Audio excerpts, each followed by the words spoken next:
rent projection of anticipated lodging costs. Once again, when we're going to do the rent projection, we bring this out right before we show the money. We have done a use projection, figuring how much they'd like to go. Now we take a look at what it would cost them to do that. First thing you do when you're establishing a rent projection is ask them what they expect to pay for lodging. Many times you have a customer who understands $100, $150, $200 a night. Many times you have a customer who says we spend $50 a night in a motel on the side of the road, and where we stay is not very important because we don't spend a lot of time in the room. So to phrase the question in order to get the right projection is, Teresa, I understand you don't travel in this environment very often. Condos, vacation homes, resort type log cabins. But when you are going to take a vacation like that, I'm not referring to the hotel room you get on the drive there when you just need a place on the side of the highway. I'm not referring to business travel or when you're visiting Aunt Betty. But when you're going to take your family on the big vacation in the environment we're referring to, ballpark figure, what would you expect to pay for a hotel room for the night when you've arrived at your destination? When you've arrived. It varies, probably between $100 or $150. $100 and $150, and that typically is going to get you your average hotel room with the lamp bolted to the table, a remote control that you can't even pick up, they don't want you stealing it, a bed, a dresser, a bureau, on the window. a very small closet. I don't know how a family of four is going to fit in that room and where you're going to put your stuff. That's why you have suitcases and bags all over. You guys know how to sell the small hotel room. But we're going to use $100 a night, and I hope you'll agree it's very conservative. Before you start your room rent projection, you want to confirm that $100 a night is very conservative. In Salt Lake City, the Days Inn is $89 a night plus 11% sales tax. You add a Motel 6, you all know the Motel 6. The Motel 6 in Jackson Hole, Wyoming, in the summer is $120 a night. That's the Motel 6. That's about the lowest level of a national hotel chain you can get to. Right? Everybody knows why it's called the Motel 6. Because it was $6 a night when it opened. That's what we're going to call it a week. Everybody with me? You have cost per week. You have a 20 weeks of use that we're going to use over 20 years. It's called a 2020, so you can see clearly. Everybody understand that? We're going to use a 5% annual inflation, and we're going to use taxes. It's important when you're doing your hotel room rent projection that you explain every column as you go across. You can do it quickly. If you take a $100 a night room, if you can read this, let me stick it in front of the camera, and you take the $100 a night level, which is here. Oops. See if I can do this. And we'll show you that a $100 a night room for 7 nights is $700.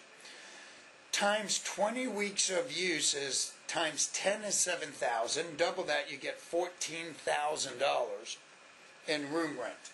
So putting this up over here, $100 times 7 is 700. Times 10 is 7,000, which means times 20 is $14,000. That is presuming that your $100 room this year is still a $100 room next year. What are the odds of that happening, Jim? Slim. Slim. That's correct. The Department of Commerce says for the almost last 30 years, hotel rooms have been going up on an average of 10 to 12% annually. Granted, the nicer ones go up faster because it's just like the luxury tax of life. We have the haves and the have-nots. So this $100 room, if we used a low number of 5%, we're trying to be conservative so you're comfortable and can accept the math. Means your $100 room this year, added in 5% annual inflation, going back to our sheet, and we go across on the list, $14,000 at 5% a year turns it into $23,000 is what the total bill is at the end of the year, $23,000. Gee, John and Mary, that sure adds up, doesn't it? But wait, it's not over yet. You understand that when you're renting a hotel room, you're not subject to normal sales taxes.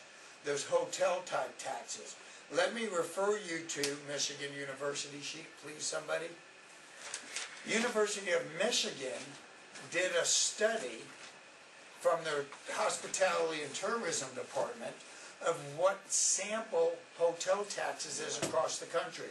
Those taxes ran, and you will pull out your study and show this to your customer, on average from 10% at the lowest up to 17% tax.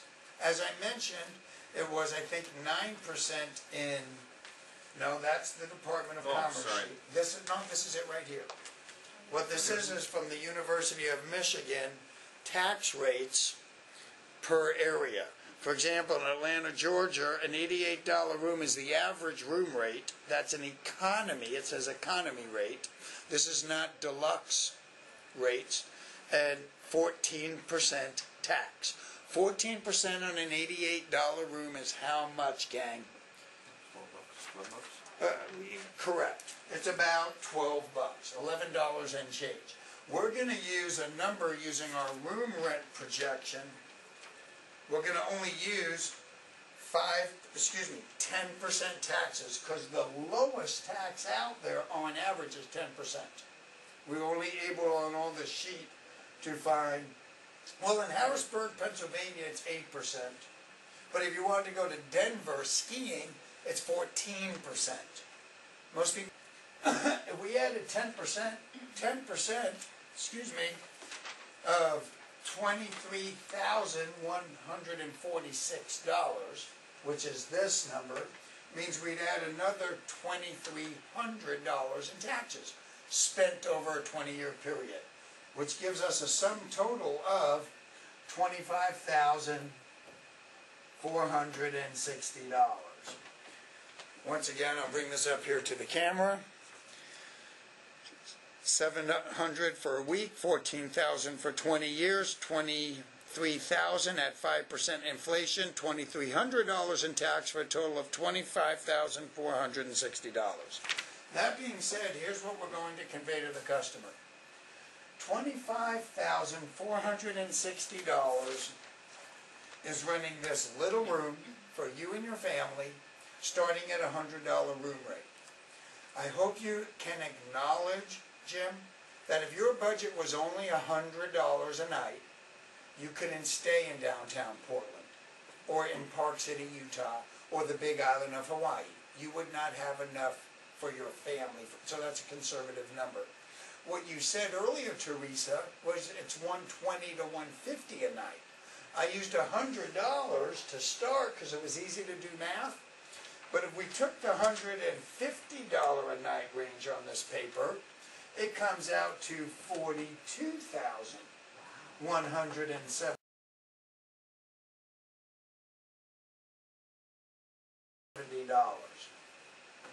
So this is the concept.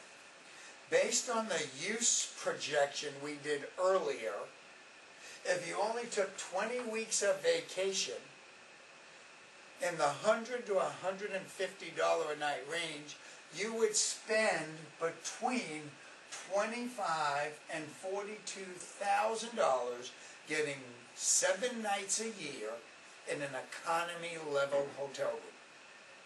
That's not $25,000 to $42,000 we're talking you into taking. This is the $25,000 to $42,000 that you would need to budget or find somehow based on the projection you have for your life. That's a lot of money, isn't it? See, when people have penciled this out, how many people, I think there's 4 million American timeshare owners out there. 4 million families have decided instead of spending $25,000 to $42,000 renting little hotel rooms, they'll go out and spend $20,000 and buy themselves a timeshare. Because over the period of time, even if it came out to the same money or less, they got to stay in this a much larger quality place instead of a little hotel room. A resort that has the amenities, the activities, and the services that we'd all like to stay in. That's why people do this. But we're not here to say a timeshare today. We told you that when we started off. That's not what we're trying to accomplish. The point, what we are trying to do is, we call this money anyway money. And I hope, John and Mary, Mr. and Mrs. Customer, that even if you decide not to travel with us today, that you will take these vacations. Wherever you find the money and however you decide to do it, I want you to take those vacations. Hopefully with us. And this is how we get a use commitment. You have to tie it down to do it anyway, mention the word today, and understand that this is not a bill we are creating for them, and this is very important. I love it when you write this really big on the bottom of your sheet. If you are going to take these vacations, there's a certain amount of money you will spend anyway. If you'd like to have a place for you and your family to stay with security, comfort, amenities, privacy, cleanliness is important to some of you. This is what you can anticipate spending. What we've done here today is to show you how to reallocate a small portion of this number into ownership, which will allow you to get a better quality vacation in a much nicer place for a longer duration for far less money than you would wind up spending.